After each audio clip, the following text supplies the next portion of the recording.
അഴിമതി കേസിൽ പ്രതിയായ പഞ്ചായത്ത് പ്രസിഡന്റിന് മുനിസിപ്പാലിറ്റിയിൽ സ്ഥാനാർത്ഥിത്വം നൽകിയതിനെ ചൊല്ലി കൊടുവള്ളി മുസ്ലിം ലീഗിൽ പൊട്ടിത്തെറി.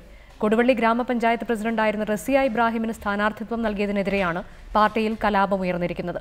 റസിയ ഉൾപ്പെടെ 3 പേർക്ക് പാർട്ടി ചിഹ്നം നൽകരുതെന്ന് കാണിച്ച് ബ്ലോക്ക് പഞ്ചായത്ത് പ്രസിഡന്റും ലീഗ് അസംബ്ലി മണ്ഡലം സെക്രട്ടറിയുമായ കാരാട്ട് റസാഖ് പാർട്ടി നേതൃത്വത്തിന് കത്തയച്ചു. കോഴിക്കോട് ജില്ലയിലെ മുസ്ലിം ലീഗ് ശക്തി കേന്ദ്രമായ കൊടുവള്ളി മുനിസിപ്പാലിറ്റിയിലാണ് പാർട്ടി സ്ഥാനാർത്ഥിത്വത്തിനെതിരെ കലാപമുയർന്നിരിക്കുന്നത്. അഴിമതി ആരോപണത്തെ തുടർന്ന് വിജിലൻസ് അന്വേഷണം നേരിടുന്ന ഗ്രാമപഞ്ചായത്ത് പ്രസിഡന്റ് റസിയ ഇബ്രാഹിം, അംഗങ്ങളായ AP മജീദ്, KK ഖാദർ എന്നിവർ സ്ഥാനാർത്ഥി പട്ടികയിൽ ഇടം പിടിച്ചതാണ് വിവാദമായത്. ഇവരുടെ സ്ഥാനാർത്ഥിത്വം പാർട്ടി നിലപാടിന് വിരുദ്ധമാണെന്ന് ചൂണ്ടിക്കാട്ടി ബ്ലോക്ക് പഞ്ചായത്ത് പ്രസിഡന്റും മുസ്ലിം ലീഗ് നിയോജക മണ്ഡലം ജനറൽ സെക്രട്ടറിയുമായ കാരാട്ട് റസാഖ് രംഗത്തെത്തി.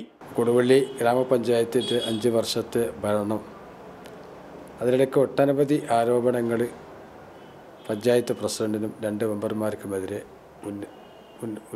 ഉയർന്നു വന്നിട്ടുണ്ട്.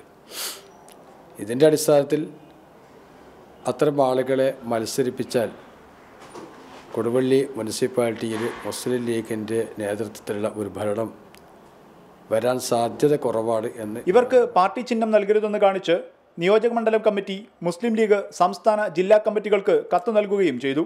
ഇത്തരം ആളുകൾക്ക് ചിഹ്നം അനുവദിക്കരുത് എന്ന് ജില്ലാ കമ്മിറ്റിയോട് ഞങ്ങൾ അറിയിച്ചിട്ടുണ്ട്. അതേസമയം പരാതിയെക്കുറിച്ച് പ്രതികരിക്കാൻ ഗ്രാമപഞ്ചായത്ത് പ്രസിഡന്റ് തയ്യാറായില്ല.